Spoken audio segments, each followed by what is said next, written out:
Dan di situ saya bilang gini, oke, terserah profesor mau bilang apa. Dan ini yang saya pelajari kakak, terserah manusia boleh bilang apa untuk hentikan komisi, tapi selama Tuhan bilang maju terus. Jadi akhirnya kakak, saya maju terus, saya berjuang terus sampai kemarin ujian selesai dengan profesor itu pun dia akhirnya kasih selamat. Dan di situ saya bilang, wah, ini semua Tuhan punya kerja sih. Luar biasa. Kalau saya tidak bisa, tapi Tuhan tuh luar biasa begitu.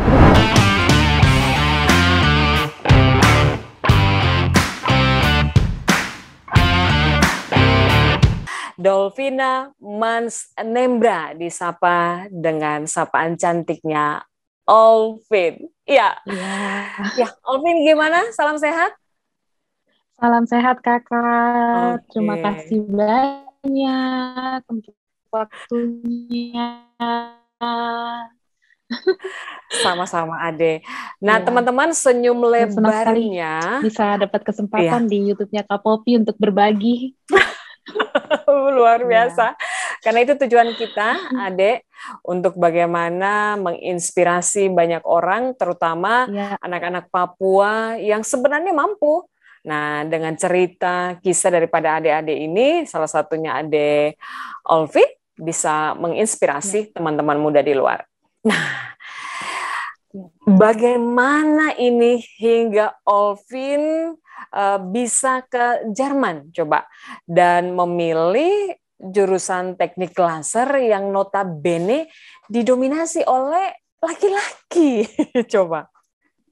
Ya, jadi itu berawal semua dari mimpi waktu kecil tuh tidak tahu kenapa mengidolakan sekali Pak Habibie. Dan kita tahu Pak Habibie kan memang di Jerman kan.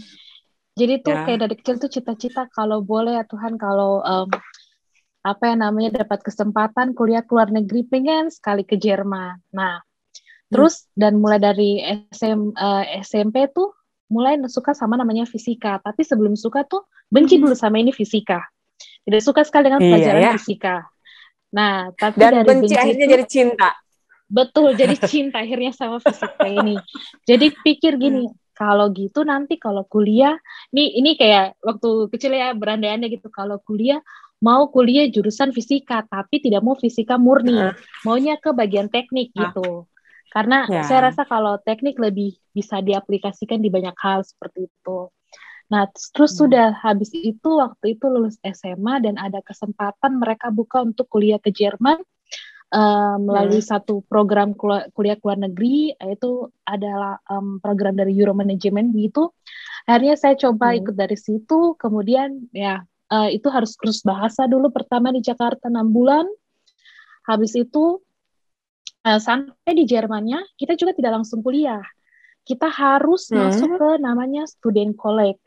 Nah, di situ kita ada penyetaraan gitu karena di Jerman ini kan mereka punya kelas itu sampai kelas 13 gitu kakak. Dan kita kan sampai kelas 12, jadi istilahnya kayak kita tambah satu tahun lagi untuk kelas ini. Begitu setelah itu. Nah, terus di student college itu juga ini ada beberapa course gitu. Jadi ada yang untuk teknik, untuk bisnis. Nah, kalau saya karena memang saya ingin kuliahnya teknik, saya ambil namanya tech course atau teknik course. Nah, habis itu student college sekitar 1,5 tahun, kemudian mulai daftar-daftar ke universitas gitu. Nah, waktu daftar memang langsung cari universitas mana yang ada teknik fisikanya di situ. Iya. Sudah jadi daftar, dapat beberapa uni, pilihan jatuh ke saya punya universitas yang sekarang itu University of Applied Science Münster, atau kalau di sini bilangnya Fachhochschule. Itu bahasa Jerman untuk universitas. Ya, akhirnya saya ambil di Fachhochschule Münster. Nah, begitu masuk, awalnya nih memang karena kurangnya pengetahuan. Saya cuma pikir bahwa harus diakui ya, harus teknik fisika. Iya, harus diakui. Ini biar jadi pembelajaran buat yang lain. Kalau mau masuk ke universitas, cek baik-baik dulu. Di situ jurusannya ada apa-apa saja gitu. Nah, pas masuk terus taunya, teknik fisika saya. Ternyata nanti harus dibagi antara teknik laser dengan teknik kedokteran begitu. Nah, karena ini juga terpengaruh kayak ada teman yang ambil teknik kedokteran, terus saya pikir, nanti kalau saya di teknik laser sendirian, ya sudah mendingan ikut dulu teknik kedokteran. Nah, dan ini kan teknik kedokteran atau dibilangnya bioteknologi ini kan ya pasti namanya sudah bioteknologi, jadi banyak biologinya. Berurusan dengan biologi itu pasti banyak. Dan saya ini tidak suka biologi. Akhirnya setelah sudah jalani berapa semester, akhirnya pindahlah ke teknik laser gitu. Nah, dan teknik laser ini baru memang dia banyak berurusan dengan fisikanya begitu. Seperti itu. Jadi sebenarnya mau bilang ada gelinya juga ya, Ade ya. Menggebu-gebu, tapi ini ya karena memang kemauannya tinggi, tapi tidak cross check lagi. Sebenarnya ini ada yang saya punya keinginan ini ada di sini, Katra. Oh, sikat saja dulu. Iya, begitu sudah kakak terlalu semangat 45 jadi. Dan kan ini semua notabene didominasi oleh kabor dorang, katakanlah kita kan. Iya. Betul. Nah, ini kesulitan tidak di mana Olvin harus bersama dengan teman-teman laki-laki dan seperti apa menyesuaikan nih? Iya, tentu pasti awal-awalnya sulit ya, dan ini namanya orang Jerman gitu. Maksudnya mereka itu bergaulnya, dari yang saya perhatikan, mereka kalau sudah sama orang itu, mereka kan sama orang-orang itu saja terus ngumpulnya begitu. Jadi kadang-kadang untuk masuk ya memang agak setengah mati penyesuaiannya. Ya tapi puji Tuhan, untungnya saya punya teman-teman yang di kelas itu mereka orangnya cukup yang bisa membantu cukup baik begitu. Jadi ya misalnya kalau untuk mungkin hangout tidak terlalu sering, tapi kalau misalnya ada pelajaran yang sulit atau kesusahan, mau tanya itu mereka bantu begitu. Dan untungnya juga dengan dengan bekerja dengan banyak pria itu adalah kalau saat kita harus praktek di labor. Di laboratorium kan itu banyak dengan alat-alat. Nah, mereka ini biasanya lebih paham. Jadi kalau sama mereka, kita bisa diajarkan begitu. Oh, ini harus begini-begini. Jadi itu saya merasa terbantu sih juga sebenarnya. Dapat jurusan yang banyak prianya. Jadi bisa curi ilmu ada dari minusnya, mereka. Ada minusnya tapi banyak plusnya ya, Ade ya. Plusnya banyak, betul. Banyak. Tapi saat-saat awal itu ketika penyesuaian ada yang ya bisa sampai membuat Olvin berpikir, ini laki-laki kalau dapat di Papua. Tidak ya? Tidak. Tidak. Nah, Olvin, cerita dong tentang jurusan yang Olvin tekuni ini. Seperti apa sih pembelajaran tentang laser atau ahlinya ini kan ada nih? Iya. Susah Katra? Susah atau tidak nih? Iya. Ya pasti semua hal itu ada susahnya, ada juga gampangnya gitu. Tergantung tahap-tahapannya ya. Jadi kalau untuk ilmu laser sendiri ini, pertama kita itu diajar di semester-semester awal kita memang diajar basic seperti matematika, fisika, kuantum fisik, begitu, juga elektroteknik dan informatik, begitu. Itu di semester-semester dasar gitu. Nanti mulai naik ke semester atas, ada 2 pelajaran penting di laser, yaitu optik, itu yang berhubungan dengan hal-hal optik seperti lensa, segala cermin segala macam seperti itu, dan dengan laser sendiri. Jadi nanti di semester atas itu kita diajarkan apa saja itu dasar-dasar laser, komponen-komponen laser itu seperti apa, bagaimana cara membuat suatu laser, membangun satu mesin laser itu seperti apa. Juga kalau mesin itu sudah dibuat, nanti untuk mengoperasikannya itu seperti apa begitu. Dan juga paling penting itu di semester 4 begitu kita mau masuk nanti ke untuk mempelajari laser lebih dalam, itu kita harus ikut yang namanya kayak mungkin bahasa Indonesianya penyuluhan begitu tentang keamanan laser, karena laser ini kan cukup berbahaya begitu. Kalau dia punya pada gelombang cahaya tertentu, dia bisa berbahaya buat kita, mata, untuk kulit. Nah, jadi itu kita dapat penyuluhan tentang itu, seperti itu. Tapi sebelumnya Olvin berpikir tidak, ini dampaknya ke depan kalau saya ambil laser, ada dampaknya ini A, B, C, dan ya saya rasa ini cukup berpengaruh kepada kesehatan saya secara fisiklinya, iya kan? Iya. Sempat berpikir demikian tidak? Okay. Ada juga sempat ketakutan itu seperti itu kakak, tapi itu yang saya bilang, itu kan sebelum saya dapat penyuluhan tentang bagaimana kita bekerja dengan laser itu yang aman seperti apa. Nah begitu sudah tahu, jadi ya ada khawatir tapi tidak terlalu besar begitu, karena saya percaya bahwa setiap pekerjaan tuh pasti memiliki resikonya masing-masing Resiko gitu. ya, benar iya. Iya betul seperti itu. Nah, untuk cara kuliah pembelajaran di Jerman ini seperti apakah sehingga teman-teman di luar ini jadi melek ternyata tidak seperti yang kita pikirkan gitu loh ya. Oke, ya. Ya pertama di sini kita kuliah untuk S1 yang kebanyakan saya tahu pasti dalam bahasa Jerman. Jadi buat yang berminat sekali kuliah ke Jerman, bahasa Jerman itu penting. Nah, jarang sekali kelas dengan bahasa Inggris, kecuali master. Nah, terus di sini tuh kakak, kalau misalnya seperti jadi di sini tuh ada dua. Ada namanya university, ada yang namanya Fachhochschule. Kalau Fachhochschule ini dia mungkin kita lebih kepada teknik. Nah, universitas tuh mereka lebih kepada teori gitu. Jadi karena saya nih, Fachhochschule, kita itu lebih banyak kayak setiap semester tuh pasti kita ada namanya praktek di labor gitu, laboratorium. Ada harus yang kita selesaikan gitu. Dan kalau di saya punya kampus tuh syaratnya begini, kita bisa ikuti suatu ujian kalau kita sudah menyelesaikan praktek di laboratorium. Dan satu mata pelajaran itu biasanya untuk laboratorium tuh mungkin ada 6 sampai 8 kali begitu. Dan itu setiap semester tuh ada begitu.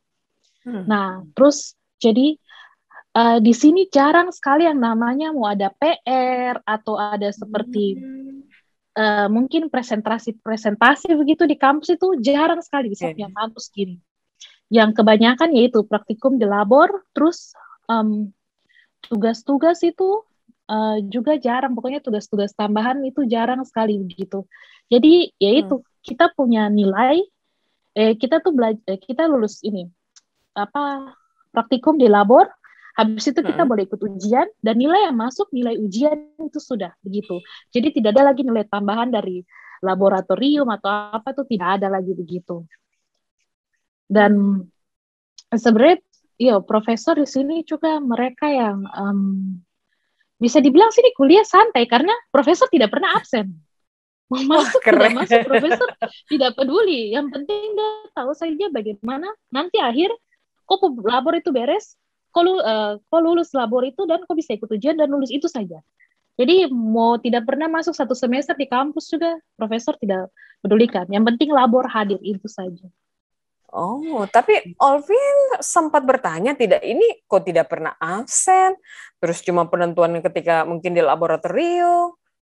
Sempat bertanya Olvin. Iya, pernah tanya sama beberapa teman, tapi mereka bilang ya itu memang seperti ini, begitu sudah di sini dari dulu tuh memang begitu. Jadi jarang sekali profesor mau absen, hampir tidak pernah sih, selama saya ini tidak pernah gitu. Terus untuk waktu kuliah ini apakah dibagi mungkin satu hari itu dari jam berapa ke jam berapa, atau ya mungkin tidak harus full setiap hari, gimana tuh? Ya, kalau di sini semester awal itu pasti full.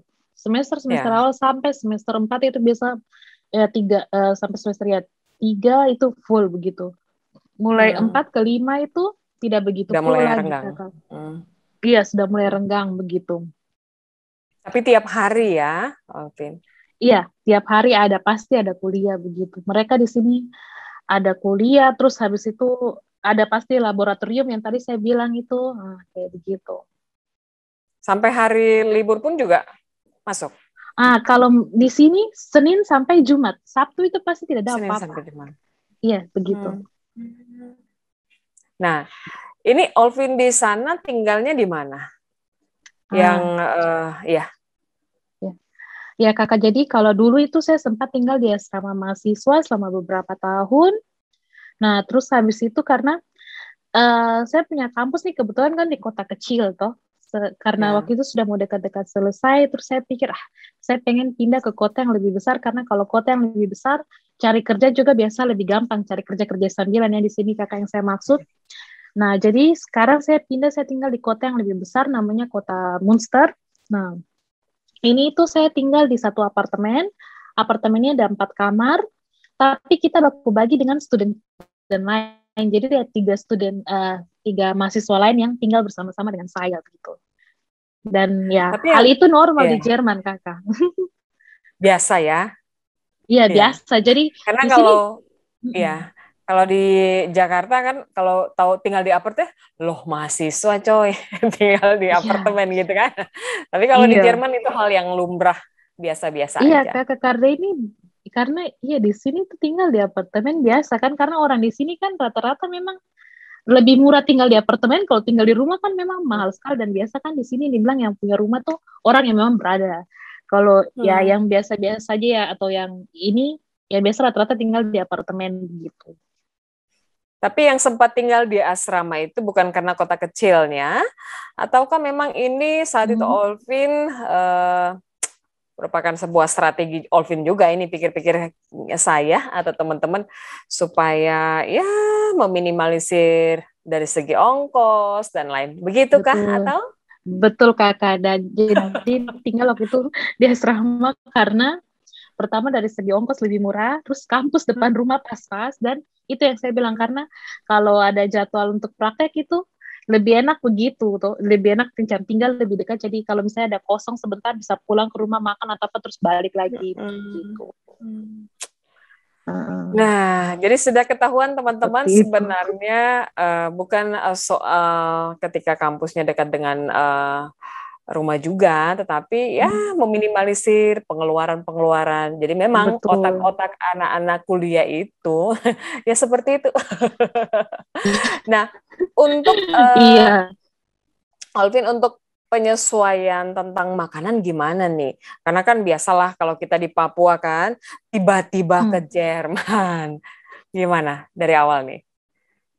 Makanan sih puji Tuhan ya tidak terlalu ada kendala ya, Kakak. Maksudnya di sini Hmm. ya pas kita datang ya makan, mereka kan ada beras juga, ada nasi juga, ya dia tidak masalah ya. Mungkin Mm-mm. bumbunya paling rasanya agak sedikit pasti bukan agak sedikit, beda-beda, tapi bisa diterima dengan lidah dengan baik, jadi aman untuk masalah makanan, aman-aman saja.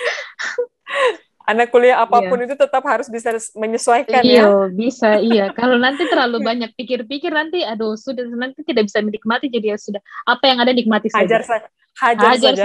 saja, hajar saja dulu. Betul. Nah, ya. Nah, ini apa saja yang dilakukan? Misalnya nih, waktu kuliah fokus. Kalau usai waktu atau jam kuliah, apa saja ada aktivitas lain dari Olvin? Ya kalau aktivitas lain dulu itu karena saya masih ikut dalam apa ya namanya nih, PPI begitu, itu perhimpunan mahasiswa begitu di kita punya kota. Jadi biasanya kalau ada waktu kosong ya, bukan ada waktu kosong, kalau memang harus ada rapat atau ada acara biasa kita ketemu begitu. Nah terus dulu saya sempat aktif di grup musik, namanya grup musik Angklung Indonesia. Jadi ikut di situ juga seperti itu, Kakak. Jadi Terus ya sudah bisa angklung ya, sudah bisa nih. ya bisa sedikit-sedikit, Kakak. Di sini nih kita harus bisa multifungsi. Ya, keren. Berarti kita tunggu Benar. Desember ketemu ya. Iya, Boleh Olvin. siap-siap. Nah, iya. Alvin, yang tadi ada singgung terkait dengan Perhimpunan Pelajar Indonesia. Nah, Ya, ini seperti apa gambaran perhimpunan ini sehingga teman-teman ada bayangan di luar, oh ternyata aktivitasnya ini tujuannya ya bukan saja mencari teman biar ya bisa bersosialisasi, tetapi ada tujuan lain yang memang punya nilai edukasi, kemanusiaan dan lainnya. Iya, jadi kalau untuk begitu biasa singkatannya PPI ya. Jadi kalau Mm-mm. PPI itu biasanya di satu kota tuh dibuat itu memang betul tidak hanya untuk cari teman saja, tapi ya bisa Mm. bertukar informasi. Jadi kalau ada mahasiswa baru yang datang, kita bisa bantu misalnya carikan nih ada info rumah yang kosong di mana, apartemen yang kosong di mana. Terus kalau Mm. misalnya satu jurusan ternyata mereka akan masuk jurusan yang sama, kita bisa bagi-bagi info kayak oh Mm. nanti kuliahnya akan seperti apa begitu, Kakak, kurang lebih. Untuk pembelajaran hidup ini, kita mulai masuk agak sedikit dalam, baru sedikit nih. Ya, Pembelajaran hidup apa yang Olvin dapat saat harus kuliah di Jerman? wah kalau pembelajaran hidup banyak sih sekali ya, Kakak. Mungkin saya yang saya rasakan tuh dari sisi spiritual begitu kakak. Maksudnya di Biak, maksudnya selama kemarin di Papua ya, itu pergi ke gereja begitu, itu kayak ya setiap minggu apa ya, itu hal yang biasa saya lakukan Yang begitu rutin kayak ya, kakak, kita lakukan yang rutin ya. betul yang Ya, rutin ya. begitu. Nah, tapi pas tiba di Jerman sini, pergi ke gereja tuh di sini kan kebanyakan orang-orang tua ya. Jadi ya masuk ke gereja terus kayak orang tua semua tidak ada anak muda. Jadi rasa kayak jadi malas, jadi gitu malas ke gereja karena ini begitu. Nah, tapi justru di situ bisa lihat bahwa apa ya, ya bersyukur sekali kalau lihat di Papua yang banyak sekali anak-anak muda yang pergi semangat ke gereja, jadi rasa bahwa wah itu sebenarnya privilege sekali bisa pergi ke gereja dengan banyak teman-teman yang seumuran, itu luar biasa sekali. Dan di sini juga itu karena jauh dari orang tua kakak pasti, jadi itu pasti ada beban sendiri di mental awal-awal juga. Terus kayak masuk kuliah itu jujur kakak saya sempat kayak mental tuh down sekali karena harus menyesuaikan diri dengan mereka yang pakai bahasa Jerman. Ada juga, ya saya bilang teman baik semua, tapi ada juga yang tidak baik. Ada juga yang kayak, tong tanya, dong tidak mau jawab, dong tidak jelaskan. Itu ada juga sakit hati di situ. Bahkan profesor pun pernah, ada profesor yang kayak kelihatan tidak mau tolong sama sekali begitu juga, ataupun ada begitu. Nah, tapi di situ tuh yang saya benar-benar rasa bahwa Tuhan tuh benar-benar ada sekali begitu. Di situ baru mulai cari Tuhan, dan di sini saya bisa bilang bahwa benar-benar saya ketemu Tuhan, ya ketemu Tuhan dan lihat Tuhan dengan sosok yang berbeda-beda, sebagai Bapa, sebagai sahabat, sebagai Tuhan. Itu semua tuh benar-benar di Jerman sini sih kakak, seperti itu. Nah, sudah ada pembelajaran hidup teman-teman dari seorang Alvin Mansnembra ketika dia di Jerman. Pengalaman spiritual yang mendewasakan dia juga. Nah, untuk Alvin sendiri nih, pengalaman apa yang paling mengesankan saat hidup di Jerman? Ya. Oke, ini pengalaman buat saya yang paling mengesankan, yang saya tidak akan pernah lupa. Ada dua hal. Pertama, waktu itu saya ada mata pelajaran namanya pelajaran laser, dasar dan laser. Dan di situ saya ujian 3 kali saya gagal kakak. Dan saya cuma punya 1 kali kesempatan terakhir ini hanya bisa dilakukan dan ujian lisan begitu. Dan kalau saya tidak lulus ujian itu, saya bakal di DO. Karena di sini dikasih 3 kali kesempatan ujian, ada 1 ujian tambahan, ini cuma boleh dipakai 1 kali saja. Ya, kalau tidak lulus, saya tetap DO begitu di sini. Nah, akhirnya saya harus ikut ujian lisan ini, dan di saat itu tuh sebenarnya saya tuh mental sudah jatuh sekali, karena saya bilang gini, Tuhan, ini 3 kali dalam bentuk tertulis saya selalu lulus, bagaimana dalam lisan begitu? Lisan ya. Saya tidak cukup percaya diri dengan saya punya bahasa Jerman, karena saat ujian lisan itu ada 2 orang penguji, 1 profesor dan asisten profesor. Dan nanti saya harus bertanya jawab dengan mereka begitu, sekitar 45 menit begitu. Dan akhirnya dapat kesempatan selama 1 tahun untuk boleh untuk selesaikan ujian itu. Ya sudah kakak, jadi selama 1 tahun itu saya pikir ya sudah, saya tidak tahu akan seperti apa, mau lulus tidak lulus itu urusan nanti, yang penting saya coba saja dulu. Jadi 1 tahun itu saya betul-betul persiapkan diri untuk ujian itu, dan puji Tuhannya itu saya lulus ujian itu. Dan profesor di situ, saya lihat saya punya profesor juga, dia kasih dukungan sekali buat saya begitu. Bahkan nanti di semester berikutnya ternyata dia kasih saya kepercayaan untuk boleh praktek di laboratorium sendiri begitu. Dengan biasanya orang itu praktek di laboratorium berdua bertiga, tapi dia bilang karena dia tahu, dia lihat waktu saya ujian lisan tuh saya bisa, dia bilang tidak masalah kalau saya praktek sendiri begitu. Di situ tuh wah itu berkesan sekali buat saya begitu. Dan yang kedua, pengalaman yang kedua saat ada 1 profesor yang dia punya mata ujian tuh, dia punya labor, saya tidak lulus. Jadi saya datang lagi ke dia, dan dia sempat bilang begini ke saya, kau yakin kau mau tetap di jurusan ini? Karena saya rasa kau tidak cocok di jurusan ini. Coba timbang baik-baik lagi, mungkin lebih baik kau keluar dari jurusan ini. Itu saya Terlalu bilang, sadis kata-katanya. bilang seperti itu. Ya. Dan saya pulang kakak, saya menangis sama mama dan bapak. Tapi di situ, wah, mama dan bapak itu punya hati yang luar biasa sekali untuk kuatkan sih, betul-betul luar biasa sekali. Dan di situ saya bilang gini, oke, terserah profesor mau bilang apa. Dan ini yang saya pelajari kakak, terserah manusia boleh bilang apa untuk hentikan kau mimpi, tapi selama Tuhan bilang maju terus, maju terus. Jadi akhirnya kakak, saya maju terus, saya berjuang terus sampai kemarin ujian selesai dengan profesor itu pun dia akhirnya kasih selamat. Dan di situ saya bilang, wah, ini semua Tuhan punya kerja sih. Luar biasa. Kalau saya tidak bisa, tapi Tuhan tuh luar biasa begitu. Jadi 2 ya pengalaman yang sangat berharga yang Olvin catat dan ini dibagikan ke teman-teman sekarang ini. Iya, benar sekali. Olvin ketika sempat down, ada ya anggapan daripada profesor, ya katakanlah teman-teman sekitar juga yang anak dari Indonesia Timur kan katakanlah begitu yang secara tidak langsung. Tetapi Olvin terlepas dari mama dan papa tapi bisa survive. Iya. Dengan yakin bahwa ya Tuhan bekerja kan di luar pikiran dan akal kita sebagai manusia. Untuk pengalaman yang menarik ini, adakah komitmen khusus Olvin bagi Tuhan? Komitmen ya sama Tuhan. Ya pokoknya saya tuh sama Tuhan tuh saya cuma komit gini, Tuhan, pokoknya apa yang Tuhan buka, Tuhan kasih, saya kerjakan Tuhan pokoknya bagian saya kerjakan.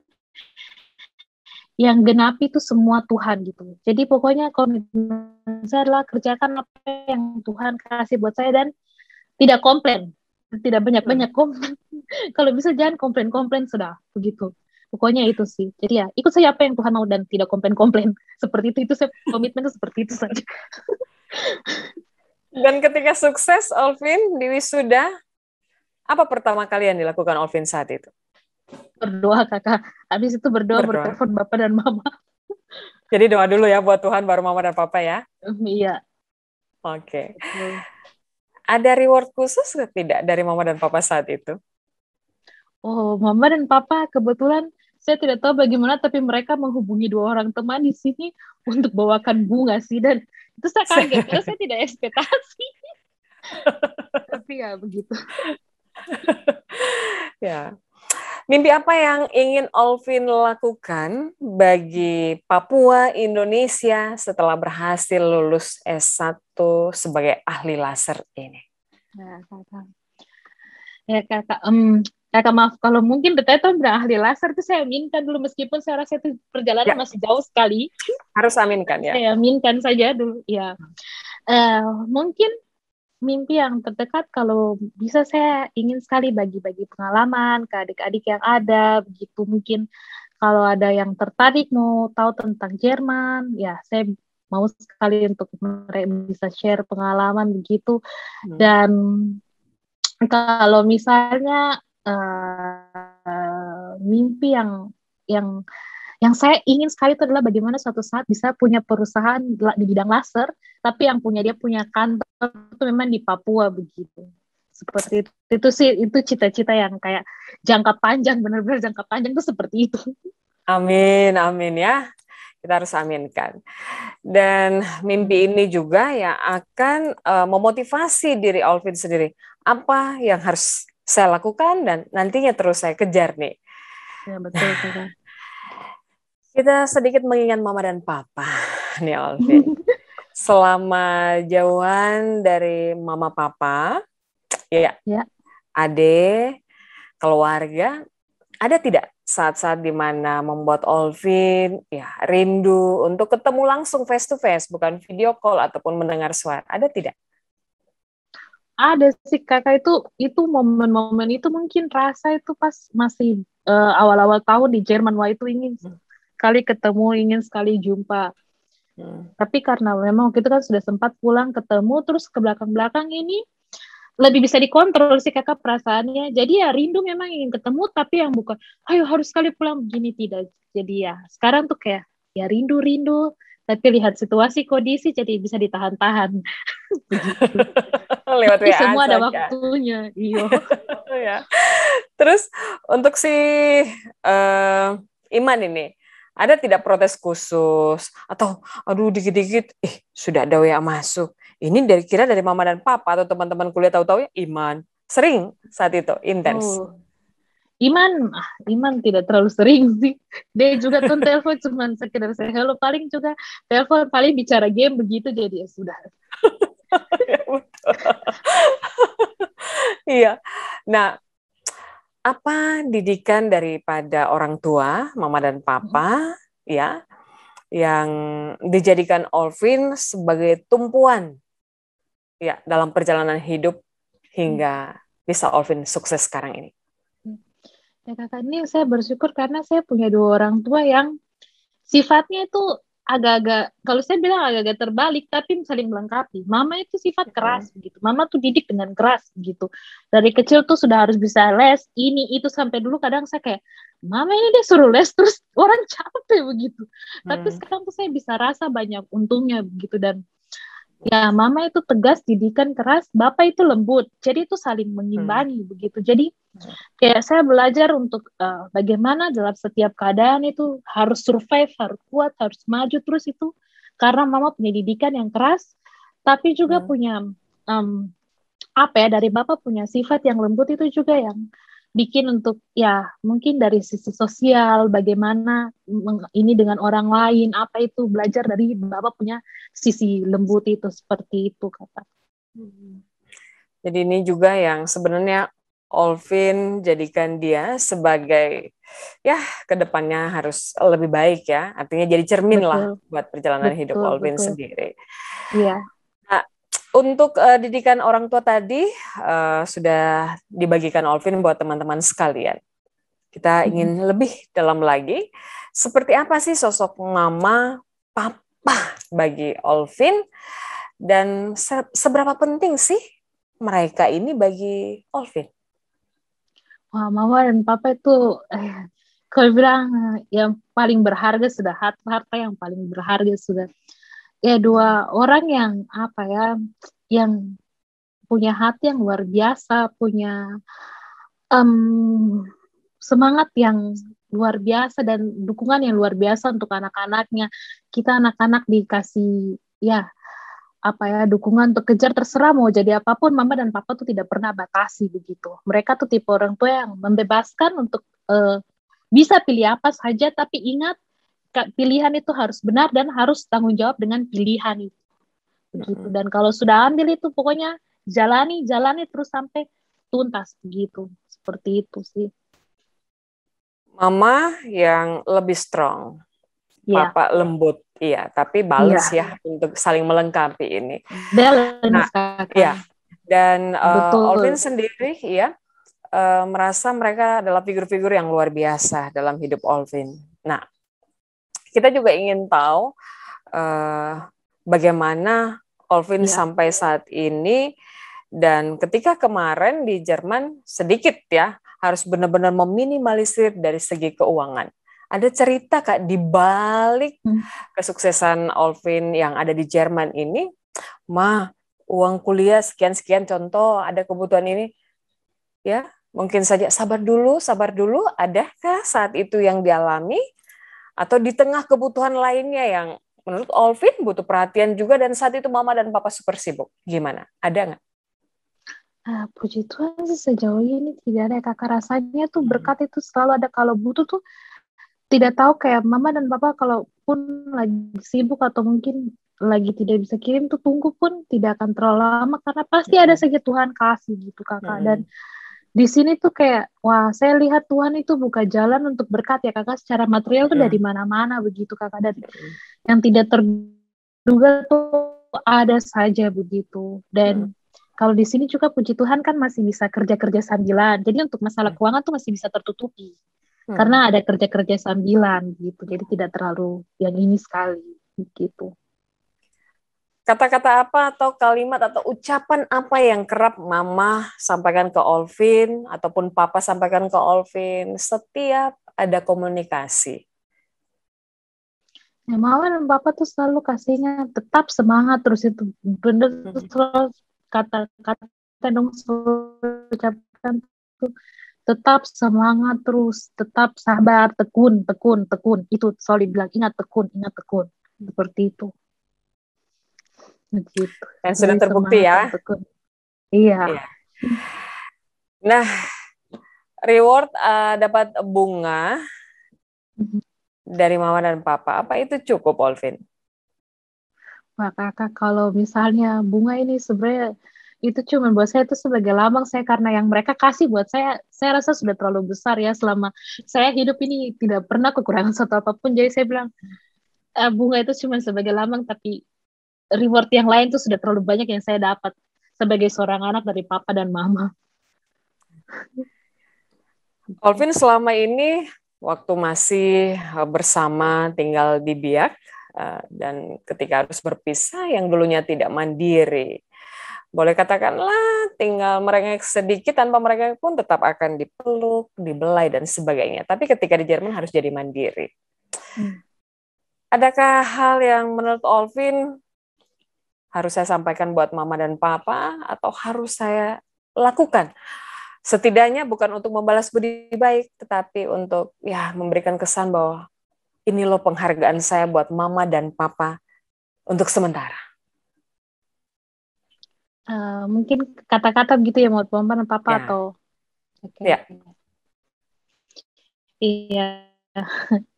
Jadi buat mama dan papa, terima kasih sudah jadi orang tua yang luar biasa. Terima kasih sudah selalu ada buat kami anak-anak. Buat kami tidak pernah merasa kekurangan satu apapun. Ya, mama dan papa itu hadiah paling besar sudah dari Tuhan begitu. Dalam hidup Olvin punya orang tua seperti mama dan papa. Ya itu terlalu luar biasa sekali sih. Jadi yang Olvin mau bilang, Tuhan Yesus tetap jaga mama dan papa, lindungi mama dan papa selalu, dan ya mama dan papa, Olvin sayang sekali dengan mama dan papa. Seperti itu sih kakak. Oke. Iya. Dan teman-teman di luar sana, semua orang kenal Mama dan Papa Olvin ini orang yang sangat sosial banget, ramah dengan orang, dan paling menyayangi orang. Nah, dan inilah terbukti apa yang kita tabur itu yang pasti kita tuai. Betul. Kita nggak dapat sekarang, tapi adalah anak-anak kita dalam keluarga. Salah satunya Olvin. Iya. Dan setuju. Olvin, ini rata-rata kalau dibilang kuliah, jangankan di Jerman ya, baru di Jakarta saja, orang sudah berasumsi, wah hebat ya, dari segi supply, ya pembiayaan dan sebagainya. Seperti apa orang tua daripada Olvin sendiri mengajarkan dan mendidik ini loh, hidup dalam kesederhanaan, hidup dengan penuh kerendahan hati, sehingga kita tidak perlu menceritakan kita punya, tetapi orang akan menilai sendirinya. Coba Olvin. Ya. Jadi dari kecil tuh selalu diingatkan sama mama dan papa itu beli barang itu yang kita butuh begitu. Memang bisa juga beli barang yang kita ingin, tapi ingat tidak perlu berlebihan begitu karena pakai barang seadanya juga, terus karena tidak perlu buang-buang kayak kasih habis uang gitu maksudnya untuk hal-hal yang tidak penting, karena lebih baik invest ke hal-hal yang lebih penting gitu. Ya misalnya kayak mungkin dulu lebih baik beli buku begitu ketimbang beli baju-baju atau segala macam. Dan ya mama juga karena mungkin lihat dari mama yang tidak terlalu suka bergaya, jadi saya juga tidak terlalu yang bagaimana sekali kalau harus bergaya begitu ya. Yang penting ada saja yang sudah punya. Kalau ada yang punya lebih sedikit ya pakai itu, tidak harus sekali harus update apa begitu, tidak perlu sih. Karena ya itu sudah karena mama tuh selalu kasihnya tuh kan kita tuh tidak pernah tahu kita tuh akan ada di posisi hidup yang seperti apa begitu. Tidak selamanya orang tuh di atas, akan ada orang tuh di bawah begitu. Jadi ya tidak perlu terlalu berlebihan sih seperti itu. Nah, ini disimak baik-baik teman-teman di luar sana. mungkin banyak yang menganggap ini hal sepele, tetapi ini sudah makin melebar. Ya tidak perlu beli kebutuhan, tapi keinginan. Lapar mata akhirnya sudahlah banyak Iya. cara yang bisa kita halalkan. Ya anak muda sekarang, mak beli buku kopi sekian tahu-tahunya, yang penting untuk update gaya, Iya, fashionable. betul. Biar tidak bilang ketinggalan, tapi kasihan mama dan papa atau orang tua. Nah, Olvin, kita kembali Betul. untuk studi daripada Olvin ini, niat yang Iya. sangat tulus, semoga diaminkan oleh Tuhan. Nah, Amin. kesempatan ini untuk seluruh generasi Papua yang saat ini mungkin mengikuti channel ini, eh, apa yang ingin Olvin sampaikan dan dapat ditularkan bagi mereka, teman-teman di luar sana, khususnya teman-teman Papua.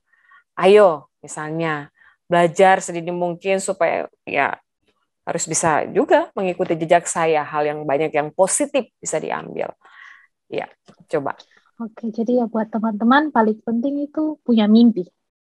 Punya mimpi, punya cita-cita. Dan kalau kamu punya mimpi, punya cita-cita, jangan pernah takut untuk mewujudkannya. Karena kalau kamu betul, saya belajar bahwa ketika mengingini sesuatu dan selama tahu bahwa sesuatu itu benar, imani saja, jalani saja, pasti tidak tahu bagaimana tuh Tuhan buka jalan gitu. Yang penting semangat dan tekun, kerjakan apa yang jadi kamu punya bagian. Tuhan tuh pasti dia nggak akan sendiri buka jalan, dia akan sendiri akan genapi itu buat kamu gitu. Jadi jangan pernah putus asa, dan ketika orang bilang kamu punya mimpi itu tidak mungkin, kamu tidak bisa, ingat bahwa selama Tuhan dia belum bilang stop untuk kamu mimpi itu, kalau hanya manusia bicara jalan terus, gas terus saja. Dan pernah patah Gaspol, semangat. iya, Gaspol, iya. betul. Nah, ini sudah terbukti teman-teman, dimanapun berada, khususnya kita muda-mudi Papua, daripada gunakan waktu yang tidak ya bermanfaat atau dampaknya juga kepada efek sosial, Anda tidak bisa diterima, dan akhirnya nanti mempersalahkan masyarakat sekitar, padahal sebenarnya pembawaan dan karakter kita sendiri. Padahal kita punya skill, punya kepiawaian dan sebagainya, tetapi ini tidak mampu memposisikan diri dan tidak mau mengasah terus. Nah, dan untuk hal ini, Alvin, kalau untuk menjadi sesuai dengan bagian yang Alvin ambil di saat ini, apa yang harus disiapkan generasi muda Papua mulai dari sekarang? Kalau mau ambil seperti saya, maksudnya teknik kelas Ya. begini ya Kak Kato. Ya, ya paling penting itu mungkin kalau untuk buat yang minat untuk ambil jurusan ini, pertama itu harus punya dasar yang kuat di matematika, fisika. Nah, itu emang basic-basic dasar seperti itu. Dan kalau misalnya ada yang mau kuliah nanti ke Jerman, misalnya ambilnya memang bahasa Jerman, itu yang harus dipersiapkan begitu. Tapi yang paling penting dari semua itu adalah siapkan mental. Mental Iya. tuh yang paling penting. Apalagi Kalau yang punya mental yang ya, kuat, apalagi perempuan ya. iya, betul. Begitu. Paling penting tuh, iya seperti itu. Dan ya, begitu Kak. Dan juga percaya diri. Jadi percaya diri juga perlu ya, Alvin ya. Percaya diri bahwa bisa, pasti bisa begitu ya. Tapi memang ya kalau mau ambil jurusan itu seperti yang saya bilang, matematika, fisika itu harus kuat. Itu hal penting dasar di jurusan ini begitu. Ya, teman-teman, sekali lagi karena kita anak-anak sampai kapanpun tidak mampu membalas budi baik orang tua kita. Tapi ketika kita sukses, nah ini bagian daripada hal yang luar biasa tanpa kita harus nyatakan mama dan papa saya sukses. Dan sebagai kita kalau anak perempuan, ya dijaga benar-benar. Pokoknya tidak boleh macet tengah jalan. Pokoknya harus sukses, ya kan? Dan lain sebagainya. Betul. Nah, Alvin, yang terakhir sebelum akhiri bincang kita kali ini, satu kata atau boleh satu kalimat lah spesial buat mama dan papa. Silakan. Ya, mama dan papa, terima kasih. Dan Alvin sayang mama dan papa. Itu saya kakak. Maaf kakak, saya kurang pintar kalau mengekspresikan perasaan untuk mama dan papa. Oke. Yang sisanya nanti di WA ya. Iya. Begitu sudah. Oke. Kalau saat ini Mama dan Papa menontonnya, apa yang ingin diekspresikan lagi buat Mama dan Papa? Untuk Mama dan Papa, ya sampai ketemu bulan Desember saja. Nanti kita ekspresikan di bulan Desember. Siap. Jadi kumpulnya dari sekarang. Oke, Ovin, terima kasih untuk waktunya. Terima kasih sudah sharing bersama. Baik. Dan untuk pengalaman hidup hingga kuliah di Jerman ini. Sukses ya, Ovin ya. Ya, terima kasih banyak, Kakak. Terima kasih. Sehat-sehat selalu juga. Nanti mungkin kita jumpa di bulan Desember. Oke, terima kasih.